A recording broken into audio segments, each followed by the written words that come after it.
I hope सब settle down कर लिए हैं. So for the positive time हम आगे बढ़ते हैं. Although couple of delegates are still to come, but I think they can join as they come. So चलिए स्टार्ट करते हैं. First of all thank you to mister D D Agarwal ji and Samta power team, all the associate members for organizing this event, along with BITS Pilani, BITS Technology Enabling Center. तो इसका idea जो है वो start हुआ हमारे पिछले MSME मीट में जो VGU में ऑर्गेनाइज किया गया था. And there the idea came about how we can go about research, in which case जो रिसर्च जो है खाली यूनिवर्सिटी प्रोजेक्ट बन के नहीं रह जाता. It has to come out in the form of commercialization, in the form of technology, in the form of हम कैसे इंडस्ट्रीज को, MSMEs को कैसे हेल्प कर सकते हैं. तो उसको आगे बढ़ाते हुए मिस्टर डी डी अग्रवाल जी जो BITS के alumni भी हैं, he reached out to us and this idea was formed. But I'll just go a bit to the background.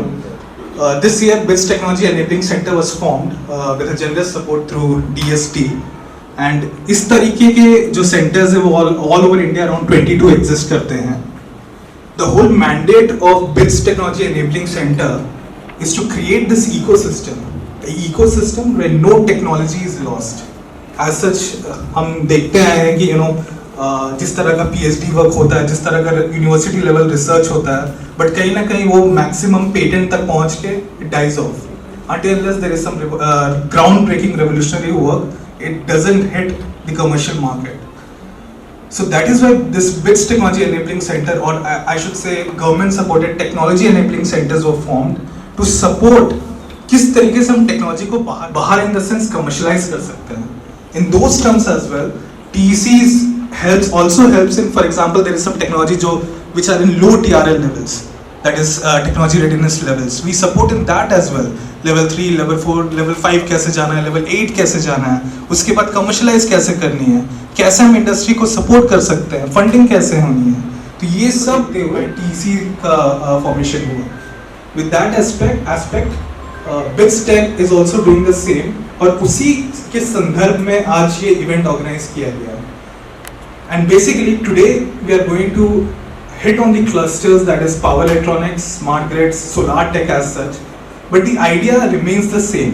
We are not going to take a top to bottom approach, but rather a bottom to top approach जिसमें experts such as yourself, Samta Power and Associates, all of you are stalwarts in your own field, are going to tell us कि क्या problems exist करते हैं, where are the technological gaps, where do you need R&D, the R&D which is not coming from university point of view, but rather R&D which is needed from industry point of view. तो इससे couple of aspects हमारे fulfil होते हैं. एक तो हमारा strong relationship बनता है इंडस्ट्री एकेडमिया का. दूसरा, टेक्नोलॉजी को एक जगह मिलती है जहाँ पे वो फ्यूचर में we know that okay commercialisation में ये एस्पेक्ट है. एंड तीसरा ये कि हम डिफरेंट स्टेक होल्डर्स पे जो बात करते हैं interdisciplinary approach to any particular project और any perspective brightens of the whole project, और एक कंप्लीट प्रोडक्ट बनने का वायबिलिटी इंक्रीज हो जाता है. तो इसका अपॉर्चुनिटी मिलता है. तो उसी को देखते हुए आज हमारा जो प्रोग्राम स्ट्रक्चर क्रिएट किया गया है, I just go through it in a very quick manner.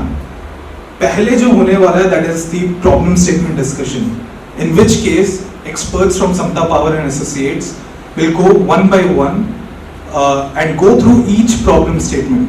But please bear in mind, today we are not here to talk on philosophical aspects. हम ये बात नहीं करने वाले कि हम कैसे अपना प्रोजेक्ट डायमेंशंस इंक्रीज करेंगे, हम कैसे कोलैबोरेट करेंगे. हमारा एक ही मोटिव है, we want to commercialise, we want to have technologies हम जिसके साथ हम मार्केट को हिट कर सकते हैं. तो I know it's a very targeted agenda, but we need to bring this implication towards a university oriented research work. और इसका रीजन क्या है? आई थिंक आप लोग सब इस टर्मिनोलॉजी से वाकिफ होंगे जिसको स्पिन ऑफ कहते हैं. इंडिया के बाहर इसका काफी बड़ा कंसेप्ट है कि यूनिवर्सिटी लेवल्स पे भी इंडस्ट्रीज उनके साथ कोलैबोरेट करते हैं and they make spin off, in which case they are the production houses as well. But India right now, where we stand, we have so many startups coming across. In last 2 years or something, we have so many unicorns coming up. But still, the faculties who train दो students जो help करते हैं startups में, वो आगे नहीं आ पा रहे हैं। हमारी यूनिवर्सिटीज का वो कैपेबिलिटीज जो है, वो कैपेसिटीज जो है, वो नहीं दिख पा रहा है। तो उस चीज को ध्यान में रखते हुए, because we know we can do it, academics are the strong point, academics are the nurturing place, academics are the place where ideas are born. So why can't we also make things happen in terms of go to market ready products, technologies? वो सब ability है हमारे पास. So this is the whole idea with which we want to start, and that is why we'll be concentrating on exact problem statement, not only in terms of problems which exist in terms of gap ups of technology, but rather on the feasibility to apply that technology in the real market scenario in terms of commercialization and market ready products. तो ये idea से हम problem statement को filter करेंगे. आप one by one, I think Mr. D.D. Agarwal ji is going to moderate that session. He will explain you a bit more about it. After which we will have a moment of break in which you can deliberate within yourself, and then the expert team from the university side are going to work out for the next session, which would be the problem discussion session, in which case we have called it as a round table, in which again the experts from the university side will have certain time limits as well, 5 to 10 minutes, to delve into those problem statements and find out, in couple of minutes किस तरीके का हम solution oriented approach ले सकते हैं, या फिर if we have those sort of technology, how can we tweak it, how can we move forward in terms of commercialization. इसको देखते हुए मान लीजिए 4-5 टेक्नोलॉजीज हमारे प्रॉब्लम स्टेटमेंट सोल्यूशन से बाहर आएंगी, उसके बेसिस पे जो हमारा जो थर्ड सेशन है, दैट इज 1:1 कोलैबोरेशन, उसमें हम डायरेक्ट किस तरीके का एंगेजमेंट करना है, कैसे कोलैबोरेशन होनी है, किस तरह का कॉन्ट्रैक्चुअल एग्रीमेंट हम फॉर्म कर सकते हैं, उसके बारे में हम लास्ट सेशन पे डिस्कस करेंगे. But please bear in mind, today we are having a very targeted approach. I am repeating this again because हमारा एजेंडा फिलोसॉफिकल थॉट्स पे नहीं है. आज हम चाहते हैं कि कम से कम हम कमर्शियलाइजेशन एस्पेक्ट को रीच आउट करें, हम फाइंड आउट करें क्या problem is feasible to solve with the technology which is existing, but not only existing, which is not in the main frame but existing within our own academic realm. तो उसको हम कैसे translate कर सकते हैं, but at the same time हम industries को भी सपोर्ट कर सकते हैं. तो ये देखते हुए I think for the positive time I think we need to move forward. I hand over the session, next session, that is for the problem statement discussion, to Mr. D.D. Agarwal ji for his moderation. Thank you so much and all the best.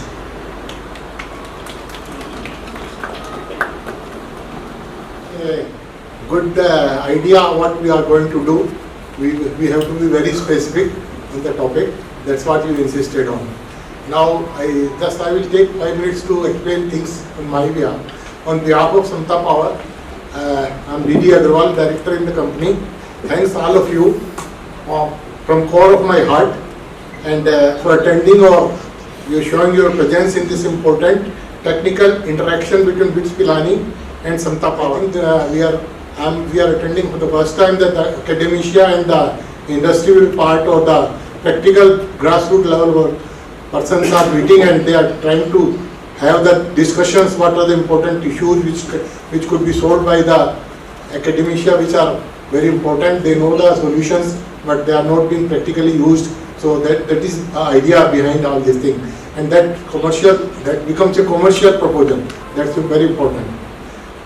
Sincerely believe today's discussions will lead us for better understand the industrial or MSME needs in R&D, focusing on identifying and bridging the gap, and finally to reach on a collaboration to have a commercial level output.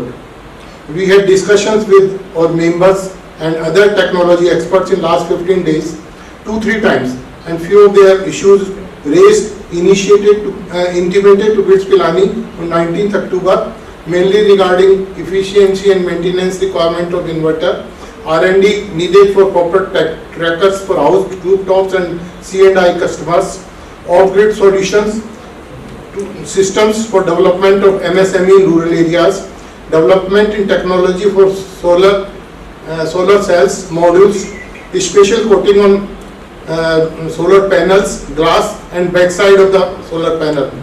These are the few points just when the discussion came and that we were intimated. Today we have galaxy of academicians from various institutions, universities and engineering colleges having deep knowledge of solar power development issues and now eager to associate to sort out gaps in technology by providing solutions if available or by R&D in future. So I will speak about something about Samta Power, what we are doing. But Samta Power is a NGO company under Section 8 of the Companies Act, working since 2006, and only the members, we have about 80 members. Out of that, about 30 members are active members, rest are just the members only. And they are mainly from the electricity farm side, electricity boards or otherwise electrical industry persons. And we have energy auditors, energy analysts, we have IAS officers, we have chartered accountants, we have legal, totally not, we have a good strength and a good working persons. Our aim is to make aware various stakeholders, generators, transmission company, distribution company, and finally consumers, their rights and duties regarding power sector. We ensure quality and sustainable power at a reasonable rate to all the persons, all the stakeholders. We organized about 20 webinars, seminars on technical and commercial topics for benefit of stakeholders. Like technical seminars are mainly smart meter, smart grid, batteries, storage, rooftop solar, distributed solar, EV, etc. We called upon the persons, experts from various universities like Mr. Jhunjhunwala from IIT Madras, Mr. Pade from IIT Roorkee at that time, now he is in MNIT. We also work for promoting safety and training for all stakeholders, not only the employees but even the public. We try to have that training that what they should touch. The power sector, there is only one chance in life. If you touch it, you are gone. And promote renewable energy in big way. And we also file petitions with regulator, APTEL, High Courts and Supreme Courts. We have raised the issues in petitions regarding stakeholders benefit, whatever there. We are fighting even with the Jindals and Adanis also. We have gone to the APTEL and Supreme Court also. As regards MSME industry sector, people generally ask us that when Rajasthan have availability of cheapest power at rupees 2.50 per unit, and per unit, why MSME has to pay tariff of rupees 9 per unit? That is a general question. If we go to any MSME, they ask me the tariff जब 2.5 रुपये में मिल रहा है आपको, तो हमसे note पे बिजली बोर्ड या कोई भी जो सप्लायर है वो क्यों चार्ज कर रहा है? We always suggest that distributed solar energy is the only solution. When you can put your plant right at the doorstep, why you go 30 kilometers, 200 kilometers, 300 kilometers and make a big investment in the transmission and other things? That is what we ask. We suggest that distributed solar is the only solution. We are fighting with authorities to promote it so that cheaper solar power is available to MSME industry. We hope with new technology gaps filled by today's interaction will help MSME and industry in availing lower tariffs in future. The main issue with the MSME as regards the power is the tariff. We are having around rupees 9 per unit, while the other states are having less. So the Rajasthan MSME problem is not the other part, but the only part is that the tariff should be lowered. Whatever technology, whatever things you use, but the tariff should be used. So, and as regards the solar power, I would like to say a few words. As we all know that solar power generation is intrinsically variable, influenced by daily changes, seasonal shifts and unpredictable weather. Therefore, a need arises for robust solutions. Without mechanism to address this variability, there is risk of reverting to fossil fuels. As you all know, that depends on all these things. Reliance can be built by diversifying with other renewable sources, developing inter-regional transmission cables, augmenting electricity storage capacities, and creating policies to manage consumption patterns. There are great challenges with development of solar energy since they are like an increased demand of critical minerals such as lithium, copper, nickel, cobalt, or as climate change issues to be solved, RE generators need energy generation is a must. RE generation is a must now because of the climate change and because of these things. Shift of generation source from fossil fuel to solar might face resistance from livelihood of number of persons will be at stake because they may lose their job because of the, if we stop our Kota thermal plant, the persons working will have to be removed from the job. That is also a risk in the solar generation. If we make it 100%, what will going to happen? And the third is the availability of cheaper finance to implement renewable energy, particularly solar projects in near future. That's a very big issue. Even International Energy Agency is after the developed nations that you must provide cheaper finance so that the solar energy could be developed. Since we are talking in solar energy for the MSME, I have to give this idea. Besides this, the biggest challenge of solar power is to ensure that energy generated is dispatchable energy. If it is available energy, it becomes a lot of issues it creates. Go forward in transition of energy, batteries as a storage viable for small scale units. It can't be for the utility scale, it is very costly. While the pump storage projects are facing great hurdles because of the availability of land and because of the great finance required. So this is all I have to say. And in the last I say today, we in Santa Power is wholeheartedly ready to work and collaborate with BITS Pilani for their willingness to this task to improve solar power technology, which may help stakeholders, MSME, by improving the efficiency and ease of working for betterment of mankind. Thank you very much. That's all.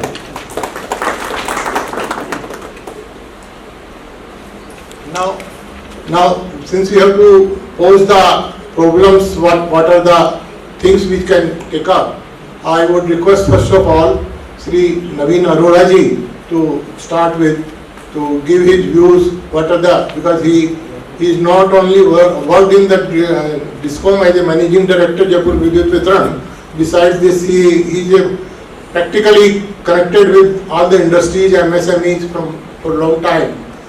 I request him that he must be knowing what are the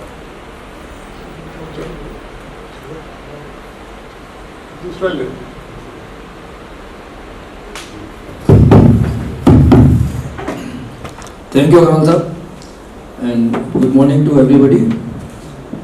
जो आज का ये agenda जो है वो अभी doctor Nishant ने भी बताया और अग्रवाल साहब ने भी बताया। तो MSME में अभी जो पेनिट्रेशन है रूफटॉप का या सोलर का वो बहुत कम है। और अगर अपन देखेंगे तो MSME जो है कंट्री के अंदर सबसे ज़्यादा कंट्रीब्यूट करती है GDP में। Around 30% GDP is contributed by the MSME। अब MSME में जो डिस्ट्रीब्यूटेड वाली बात आती है तो डिस्ट्रीब्यूटेड में चैलेंजेस बहुत है।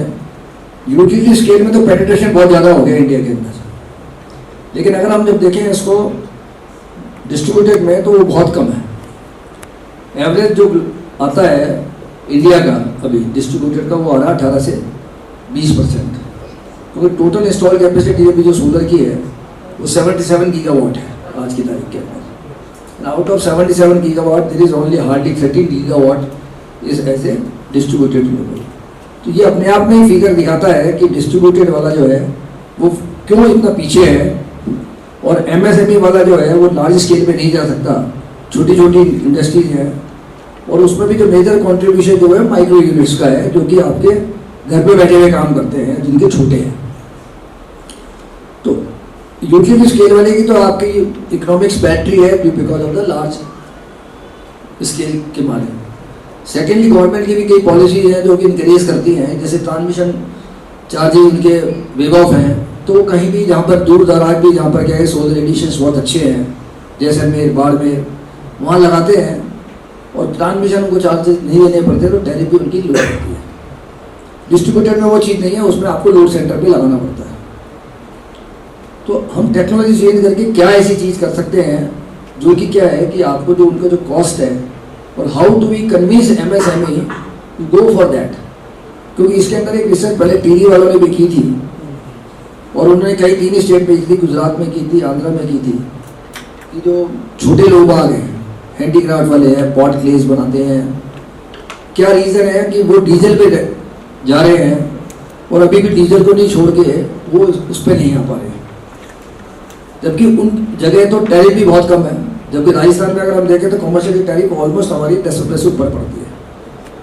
इट गोस, और वो ओपन एक्सेस में भी लाता है कहीं से, तो उसको कोई जो पहले किसी ज़माने में ओपन एक्सेस में जो डिफरेंस आता था 2-3 रुपए का, वो अब नहीं आता है, क्योंकि एडिशनल सरचार्ज लग गया, क्रॉस सब्सिडी सरचार्ज लग गए, तो वो सब चीज़ें उसको डिस्करेज करती हैं। और दूसरा, उसकी जो जनरेशन कॉस्ट है वो पेमेंट पीरियड भी उसका कम है, उसको कोई फीड-इन टैरिफ नहीं मिलती है। तो उन सबको देखते हुए हम क्या चेंज कर सकते हैं कि क्या जो अभी जो टेक्नोलॉजी हमारी सोलर पैनल्स में है या सोलर सेल्स में है, उसको हम कैसे इंप्रूव कर सकते हैं। क्योंकि अभी हम सिलिकॉन बेस पे चल रहे हैं, तो सिलिकॉन को भी इंडिया में बहुत ज़्यादा प्रोडक्शन है नहीं, we have to import it from the China, China में सबसे ज़्यादा है। तो नई जो टेक्नोलॉजी भी इनऑर्गेनिक मटेरियल जो आ रहा है, परवस्टाइट जो आ रहा है, जिसको अपन कह रहे हैं कि इनऑर्गेनिक मटेरियल है, उसके क्या चैलेंजेस हैं, क्योंकि चाइना में भी उसमें काफ़ी रिसर्च हुई है, उसमें ये है कि भाई is a very high efficiency है, उसमें मोर देन 25% है, जबकि अभी अपने उसके 25% के आसपास ही है। तो क्या हम उसको आगे बढ़ा सकते हैं, या उसमें क्या चेंजेस आते हैं, या केवल जहाँ पे रूफ टॉप में कोई दिक्कत है तो क्या हम उसको जैसे रूफ पे की जगह स्लांटिंग में लगा सकते हैं, खिड़कियों के सामने लगा सकते हैं, फ्रंट पोर्शन में लगा सकते हैं, थिन कोटिंग फिल्म वाली टेक्नोलॉजी पे जा सकते हैं। तो बेसिक आज का जो है कि हम रेगुलेटरी मैटर्स में नहीं जाना चाहते कि पॉलिसीज में क्या है, वो एक अलग इशू है, एक अलग अपने आप में डिबेटेबल इशू है। How we can improve the technology intervention to have maximum output at the distributed centres. Remote में एरिया में तो आगे आगे ठीक है, आपको सोलर रेडिएशन मिल रहे हैं। आप शहरों के अंदर जो है MSME, जहाँ पे हो सकता है कि धूप की प्रॉब्लम हो, शेडी एरिया हो, तो कम शेडी एरिया में भी हम कैसे मैक्सिमम आउटपुट ले सकते हैं because of the by selection of the technology the good solar modules और सोलर सेल्स। क्योंकि बहुत शेड का ज़्यादा बहुत फर्क पड़ता है, लेकिन इतना फर्क नहीं पड़ता है। मैं डेटा कंपेयर कर रहा था तो 20% आपका जब क्लाउडी और नॉन क्लाउडी जब सीजन होता है, तो अगर अपन एन एवरेज अगर इंडिया का देखें तो 20% से जनरेशन ज़्यादा डाउन नहीं आता है। ज़्यादा अगर आप मेजर, वो एक लोगों को परसेप्शन है कि साहब धूप में क्या होगा, धूप नहीं आएगी तो क्या होगा, बारिश नहीं होगी क्या होगा, लेकिन it can be sorted out by using A high efficiency solar modules. पहला ये। दूसरा ये है कि जो ट्रैकर सिस्टम है अपना, अभी वो हम बातें कर रहे हैं लेकिन ट्रैकिंग हो नहीं रही है अभी। तो उसमें क्या प्रॉब्लम हमें आ रही है कि क्या हम डिस्ट्रीब्यूटेड वाले में भी हम ट्रैकिंग सिस्टम पे जा सकते हैं, क्योंकि अभी हो नहीं रही है ट्रैकर में। तो एक उसका डिजाइन में क्या प्रॉब्लम है, या उसको बार बार करने में क्या दिक्कत आएगी, whether it is remotely can be auto sensing करके वो अपना डायरेक्शन ले ले ऑटो सेंसर लगा के। थर्डली, क्या हम ऑफ ग्रिड पे जाते हैं तो ऑफ ग्रिड के जो चैलेंजेस हैं, मान लो रिमोट में है MSME और ऑफ ग्रिड में हम लोग जाते हैं, तो ऑफ ग्रिड में जो इन्वर्टर के जो है कि भाई वो बैटरी के साथ चलता है, अब without battery can we go for that. तो ऑफ ग्रिड वाले पे जाएं, हाइब्रिड मॉडल पे जाएं, एक वो चीज़ है। तीसरी चीज़ ये है कि जो इन्वर्टर की फेलियर रेट जो जैसे लोगों में बार बार प्रॉब्लम आती है कि भाई इन्वर्टर जो है हाउ टू सेव गार्ड नहीं है, क्योंकि इंडियन जो ग्रिड फ्रीक्वेंसी है या ग्रिड वोल्टेज है, वेस्टर्न राजस्थान में भी कह लो आप, यहाँ भी नॉर्थ ईस्टर्न में भी देख लो, वोल्टेज फ्लक्चुएशंस बहुत है। And because of the voltage fluctuations inverter जो है आपका वो बोलता है। Lot of the complaints are there कि सर मेरा तो इन्वर्टर बार बार ट्रिप हो जाता है, because the moment you get more than 260 volt it gets trips, because उसकी सेटिंग जो है इन्वर्टर की वो ऑलरेडी 250 या 260 उसने कर रखी है। 260 क्रॉस कर गई वो ट्रिप होता है। एवरीबडी डजंट नो कि how to set reset it over voltage limit, और ग्रिड हमारा स्टेबल नहीं है, ये फैक्ट है। फ्लक्चुएशंस बहुत है, न्यूट्रल फ्लोटिंग होता है, उसके बाद फ्लक्चुएशंस आ जाते हैं, ओवर वोल्टेज आ जाता है। तो एक इन्वर्टर में हम क्या टेक्नोलॉजी में ये चीज़ कर सकते हैं कि वो जरा सेंसिटिवली उसको डिटेक्ट करें और करेक्ट करें, और उसका जो बार बार फेलियर की रेट है अभी हमारे पास वो डेटा नहीं है अग्रवाल साहब कि भाई ये फेलियर्स कितने हैं, तो एक अपने को मिल जाए डेटा कि भाई इतने, क्योंकि ये कोई बहुत ज़्यादा पुरानी टेक्नोलॉजी भी है नहीं, 4-5 सालों से ये पकड़ में आ रही है और कोई बहुत ज़्यादा लगे हुए नहीं है, एक आप लार्ज स्केल के ग्रिड पे छोड़ दो। चौथा जो आता है जैसे क्लीनिंग टेक्नोलॉजी की कि भाई अब इसको आता है कि भाई साफ़ सुथरा करो, भाई एक छोटा सा इसमें एक यही काम है सफाई का। अब सफाई में अगर हम पानी लगा रहे हैं तो एक तो हम कह रहे हैं कि पानी नहीं है, वाटर कंजर्व करो, और दूसरा क्या है कि पानी को ऐसे नदियों की तरह बहा रहे हैं। तो ठीक है, there are lot of technology आ गई है, रोबोट टेक्नोलॉजी आ गई है, लेकिन छोटा जो कस्टमर है उसके लिए क्या वायबिलिटी है रोबोट वाली क्लीनिंग के लिए, क्योंकि वो अवेलेबल नहीं होती है, चाहे वो वेदर इज रूफ टॉप हो या स्मॉल स्केल इंडस्ट्री हो। वो स्मॉल स्केल इंडस्ट्रीज में क्या लोड लेता है, मैक्सिमम 100 किलोवाट तक का लोड लेता है, वो 100-150 किलोवाट से ऊपर वो नहीं जाता है। और वो भी क्या है कि 60 किलोवाट का लगाएगा और 40 किलोवाट का वो अपना मार्जिन यहीं से रखता है कि भाई ग्रिड से मैं लेता रहूं कि मेरे पास। तो वो एक क्लीनिंग वाला भी अपने को देखना पड़ेगा कि व्हाट लेटेस्ट टेक्नोलॉजी इंटरवेंशन से तो have a least water consumption जो क्लीनिंग का है और कब होनी चाहिए, तो वो सब चीज़ें देखते हुए मेरे ख्याल से मेरा तो इसमें यही है।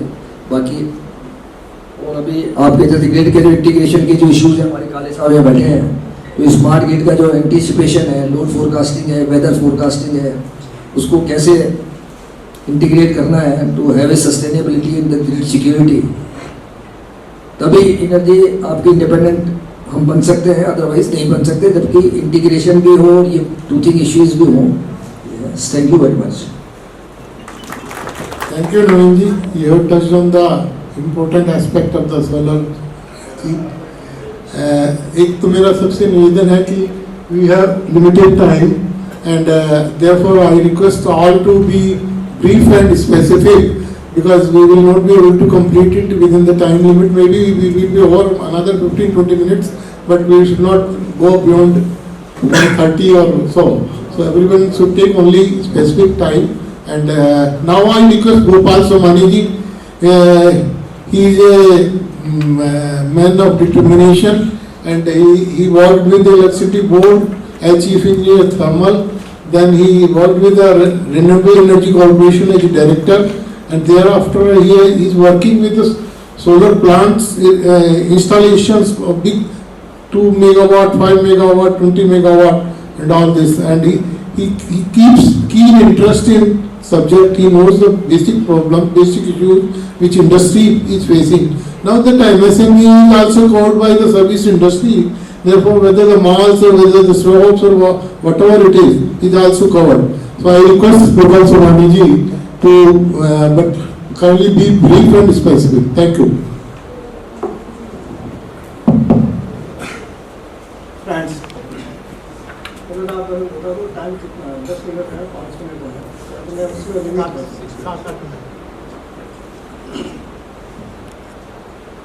नमस्कार साहब सबको, स्वागत है आपका फोरम में।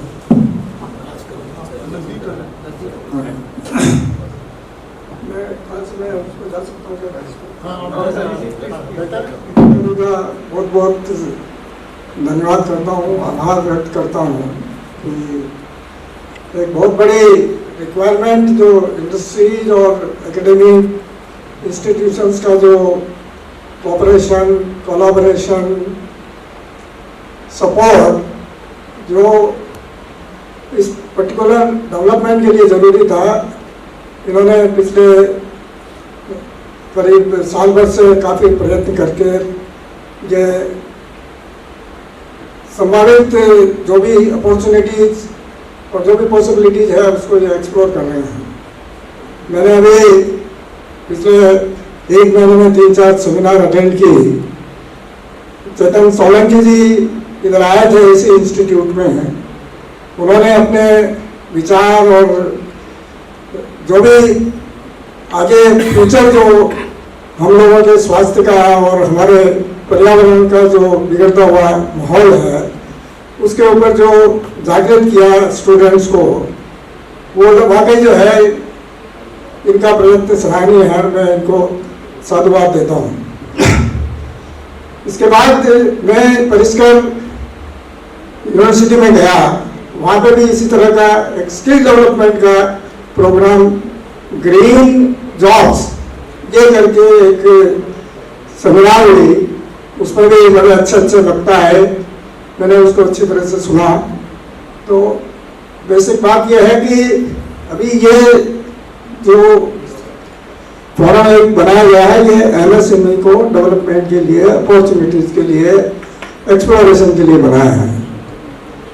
आइडिया बहुत बढ़िया है। मैं आपको MSME के रिलेटेड डेवलपमेंट और अपॉर्चुनिटीज के बारे में कुछ टिप्स आपको दूंगा।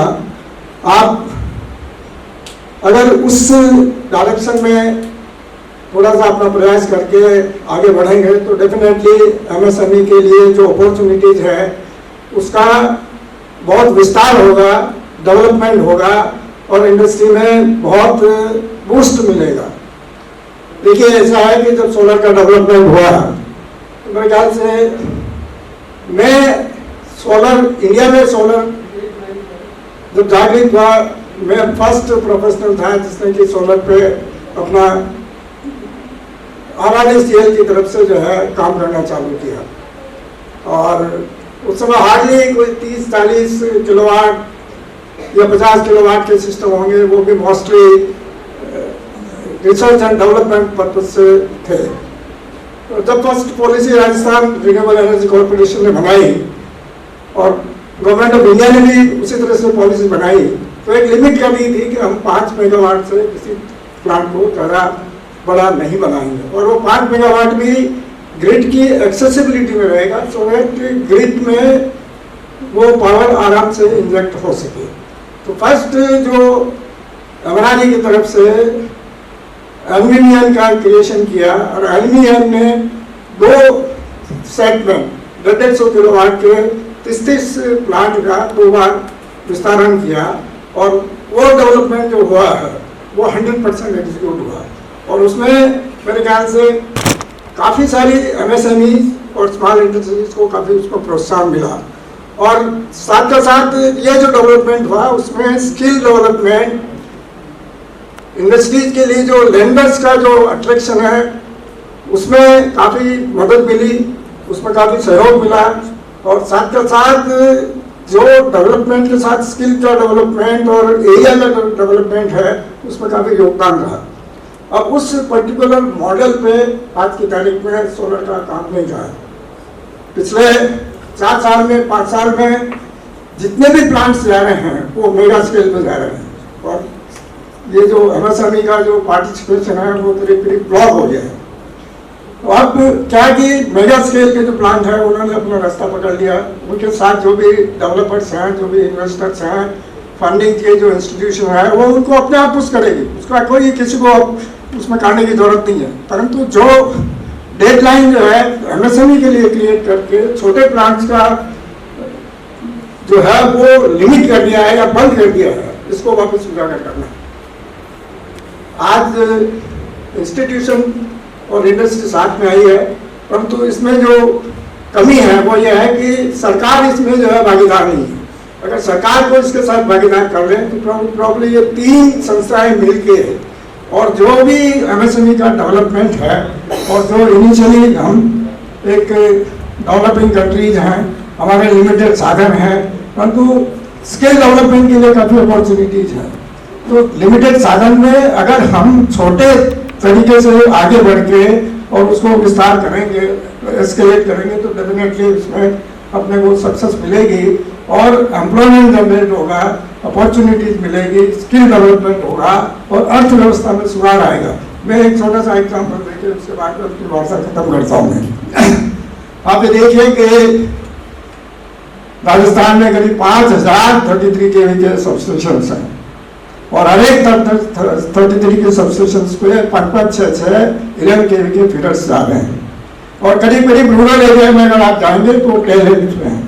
सबको वोल्टेज की प्रॉब्लम है, सबको ग्रिड की प्रॉब्लम है, स्टेबिलिटी की और सिक्योरिटी की, एनर्जी सिक्योरिटी की प्रॉब्लम है। और हर रूरल फीडर के साथ जिस भी गाँव में आप जाएंगे आपको 5 या 6 एकड़ जमीन वहाँ पर मिल सकती है। कोई उसमें प्रावधान नहीं आता है। अगर वो 6 एकड़ जमीन आइडेंटिफाई होके और वहीं हम सोलर का प्लांट लगा के वहीं पावर को इंजेक्ट कर रहे हैं और 33 के सबस्टेशन पे जितनी भी हम पावर इंजेक्ट कर रहे हैं उसका 25% जो है स्टोरेज में डाल दें, तो इस पर्टिकुलर मॉडल पे अगर हम काम करेंगे प्रॉब्ली हिंदुस्तान में अगले 3 वर्षों में कोई भी रूरल एरिया ऐसा नहीं रहेगा जहाँ वोल्टेज की प्रॉब्लम रहेगी। इसमें खूब रिसर्च हो चुकी है, खूब हो चुका है और खूब इसमें जो है राज्य सरकार और केंद्र सरकार ने भी खूब अपनी स्कीम्स निकाल दी है, परंतु उसका कोई एग्जीक्यूशन नहीं हुआ है। तो मेरा ये निवेदन है कि इस फोरम के साथ अगर सरकार अगर जुड़ जाए और इस पर्टिकुलर एक्टिविटी पर काम करे तो एमएसएमई के लिए काम करने के लिए खूब अपॉर्चुनिटी है। और आगे जो भी व्यवधान इन्वर्टर्स में, इसके इंस्टॉलेशन में, रिमोट मॉनिटरिंग में, एग्जीक्यूशन में जो भी समस्या आएगी, मेरे ख्याल से एग्जीक्यूशन में कोई समस्या नहीं है। We are completely geared up, skill हमारे पास है, ईपीसी के काफ़ी लोग हमारे साथ हैं, तो इम्प्लीमेंटेशन में कोई प्रॉब्लम नहीं आएगी। ओनली स्कीम को एग्जीक्यूट करना है, तो आप इसमें काम करिए, डेफिनेटली आपको इसमें जो है एमएसएमई को काफ़ी मदद मिलेगी। सेकंड जो मैं आपको बता रहा हूँ, इसी तरह से जो आगे आने वाला समय है, hydrogen will be a key factor for the entire development and bringing the entire system to zero carbon stage. और उसका जो भी विस्तार जिस तरह से प्रोजेक्ट किया जा रहा है, जिस तरह से आज की तारीख में अल्लाह जो एक तरह से मैं अल्लाह ही बोलूँगा, उसको अल्लाह बचा हुआ है, परंतु ग्राउंड रिपोर्ट पे अगर हम जाएं तो इसमें काफ़ी सारी अभी इश्यूज हैं जिनको कि एड्रेस करना बहुत ज़रूरी है। आज मैं आपको एक अपॉर्चुनिटी देता हूँ, इंडस्ट्री है, हमारे सोलर के प्लांट्स 100 मेगावाट का हम पोर्टफोलियो डील करते हैं। 20 मेगावाट का मेरा एक प्लांट यूपी में है और मैं उसमें से 5 मेगावाट, 2 मेगावाट, 3 मेगावाट जो है बिल्कुल आइसोलेट करके और हाइड्रोजन के डेवलपमेंट के लिए दे सकता हूँ। और मैं इसके लिए जो भी फंडिंग का रिक्वायरमेंट है, डिजाइन, इंजीनियरिंग, डेवलपमेंट, इलेक्ट्रोलाइजर क्या करना है, ऑफ टेकर को कैसे ढूंढना है, क्या करना है, इसके लिए मैं आपको फंडिंग भी कर सकता हूँ। आप इस प्रोजेक्ट को लीजिए तो करा दीजिए, क्योंकि जो डेवलपमेंट के लिए जो सरकार ने जिस तरह से अपनी इच्छा जाहिर की है, जो RFS निकाला है, वो 90,000 टन्स पर आवर का जो है एक बिड के लिए नोटिस निकाला है। तो ये सिर्फ जो है आइसोलेट करके एमएसएमई को कहीं इसमें चांस नहीं मिलेगा। अगर इस कार्रवाई के लिए आप छोटे छोटे प्रोजेक्ट लगा के इसका डेवलपमेंट कर सके तो ये बहुत बड़ी अपॉर्चुनिटी है। धन्यवाद।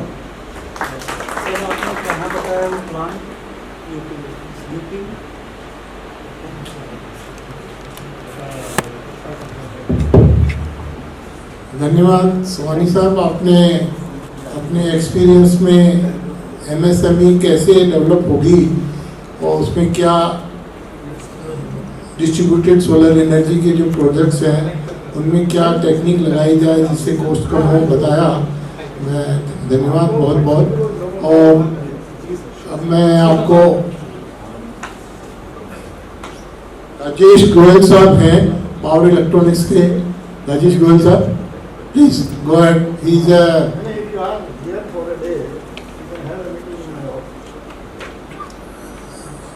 राजेश गोयल साहब पावर इलेक्ट्रॉनिक्स के बारे में इनका कहना है कि electricity is nowhere without electronics. So let's hear him and see what he suggests, what are the technical issues which are involved, which could be sorted out and which could have a great impact on the new technologies which could be developed on that issue. Rajesh, go ahead. मैं 92 से electronics industry में काम कर रहा हूँ। मैं पहले siemens में भी था।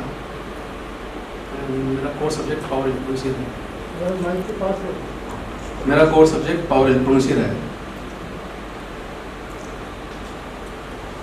मैंने काफ़ी स्मॉल स्केल इंडस्ट्रीज में काम किया हुआ है, जैसे वो प्रोसेस प्लांट हो, सीमेंट प्लांट हो, होटल्स हो, हॉस्पिटल्स हो।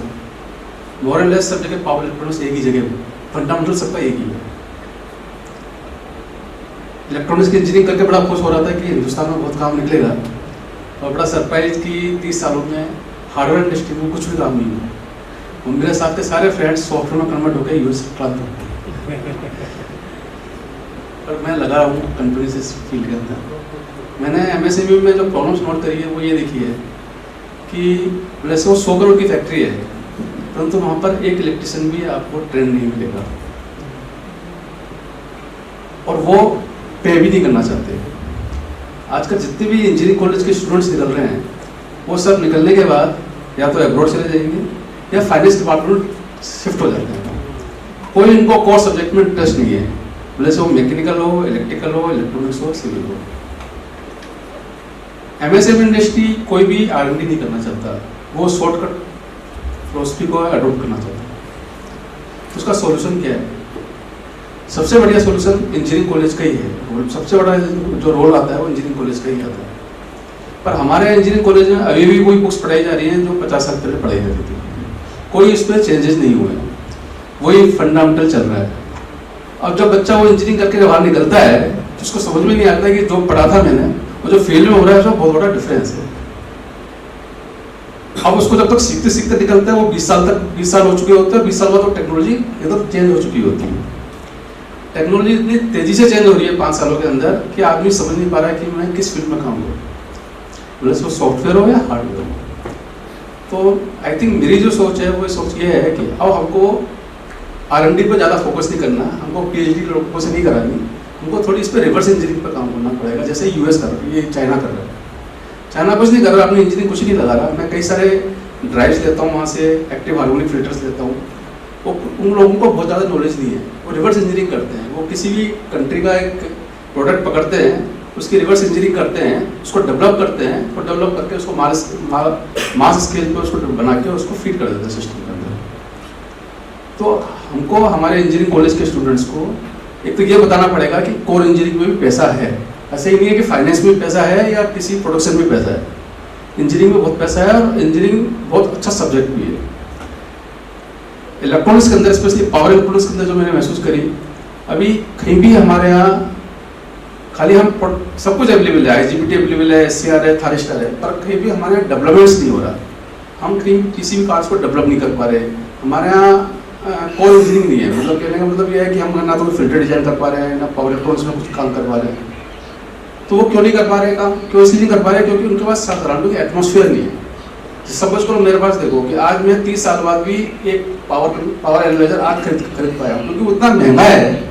10 से 12 लाख का पावर एनालाइजर खरीदने के लिए एक स्मॉल स्केल, वो भी एज ए कंसर्न को बहुत हार्ड कोड उसमें पैसा लगाना पड़ता है। पर ये सब फैसिलिटी इंजीनियरिंग कॉलेज के पास है, लेबोरेटरी के पास है।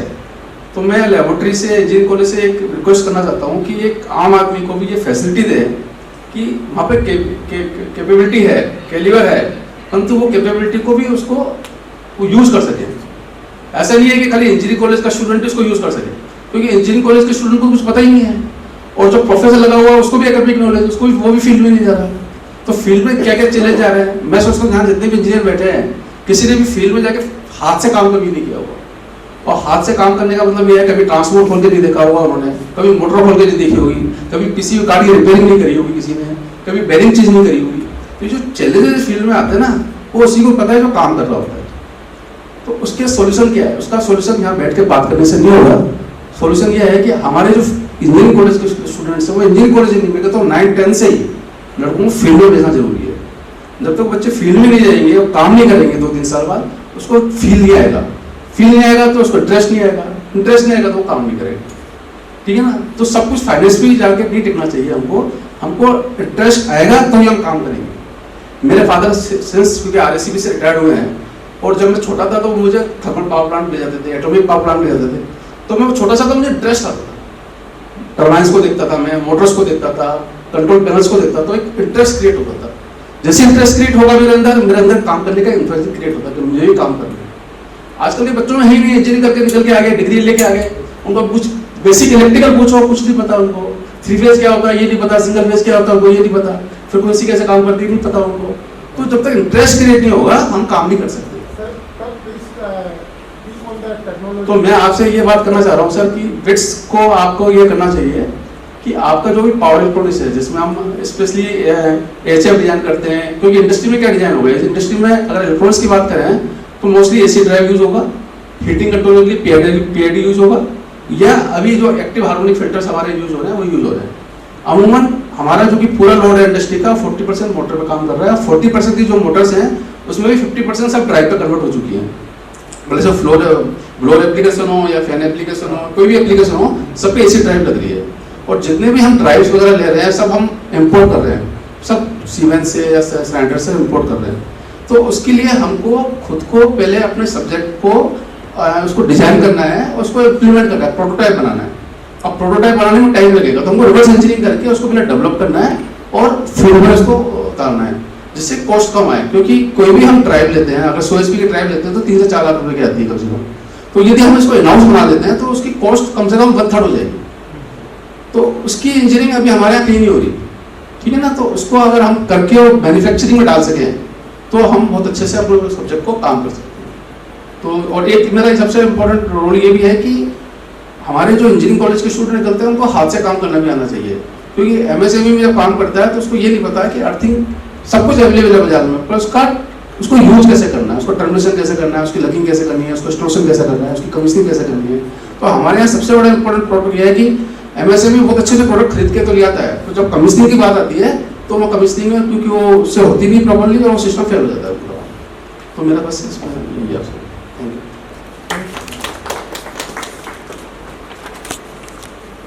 Thank you, Rajesh ji. You have insisted on developing drives for the motors so that MSME could be made more viable, more economical. And yesterday you were also talking about the inverter facing problems. Can you just explain that also? Yes. Power quality audit भी करता हूँ and मेरे पास aspect Israel का एक manager है। और अमूमन मैंने जो देखा है पावर क्वालिटी में प्रॉब्लम क्या आ रही है, एज सुन एज जब सोलर लगाते हो और जैसे आप ग्रिड से जोड़ते हो तो जब लोड आएगा आपके पास तब तो वोल्टेज मेंटेन हो जाएगी, पर जैसे ही आपका लोड ऑफ होता है तो वोल्टेज हाइक करती है, तो वो स्पाइक्स आती हैं, सर्जेज आती हैं उसके अंदर।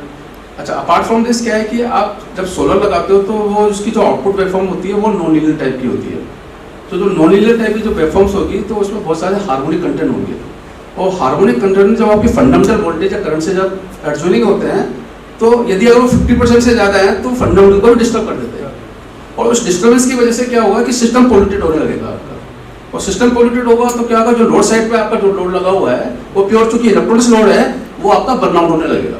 लोगों को समझ में नहीं आता ये हो क्यों रहा है। और वो चूंकि ट्रांजिएंट्स इतने फास्ट होते हैं, उतनी मिली सेकेंड्स में होते हैं कि आप कितना अच्छा स्टूडेंट लगा दो उसको नहीं रिएक्ट कर पाएंगे।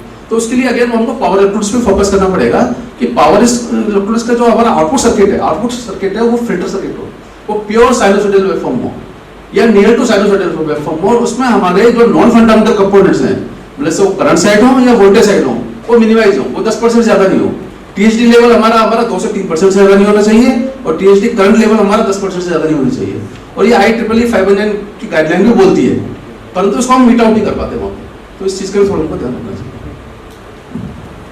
Thank you, Rajesh. You have given good idea what needs to be improved upon in the inverter so that sinusoidal wave type of output is given and no loss to the inverter in the meanwhile. Now I request Manoj ji to speak few problems which he is seeing to the MSME and development in R&D. Manoj Gupta ji is putting up a large plant for the manufacturing of solar panels, and that is the first unit in Rajasthan, and Renew Power is a renowned power. He is working for that. Manoj ji. Such a learned academia. So there are basically I will go directly on issues instead of making stories. So there are basically two kind of issues. Number one, the disposal of modules. Nobody has taken care as of now. Plant में तो ये है ना 25 साल बाद लोगों को issues आएंगे, जो असेंबलिंग कर रहे हैं उनके पास में जो वेस्टेज जनरेट हो रहा है वो एक चैलेंज बनता जा रहा है slowly.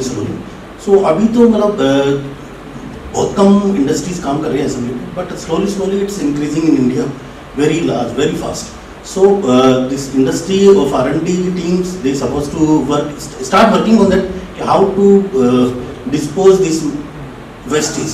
It's a very huge quantity is going to come in India very shortly.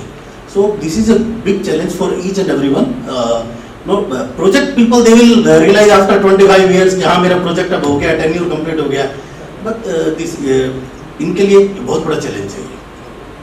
So I request all the R&D centers to take up this issue. Second one is all related to this storage. When I take energy from the grid, suppose let's say I take 100 units from the grid for storage purpose, when I taking back it comes around 70 to 80 units only. So there is a losses of 20 to 30% in inverter as well as in the battery.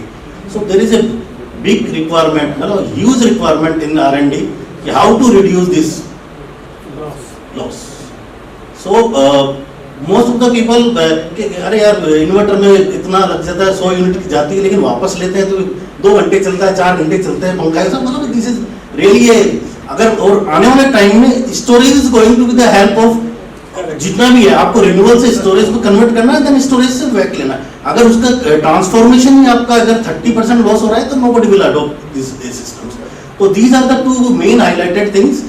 And third point, Naveen Arora ji already highlighted कि जो module cleaning है और mega skills में तो already सब लोग dry cleaning पर आ गए हैं. मतलब इट्स रोबोटिक, ऑटो, AIBS है, किसी आदमी के टेक्नीशियन नॉर्मल ह्यूमन बीइंग की जरूरत ही नहीं है, it do automatically everything. But जो स्मॉल इंडस्ट्रीज लेवल पर है वहाँ अभी भी वही ड्राई वाटर क्लीनिंग चल रहा है वहाँ पर. तो there is a lot of water problems only. This is only my submission. Thank you.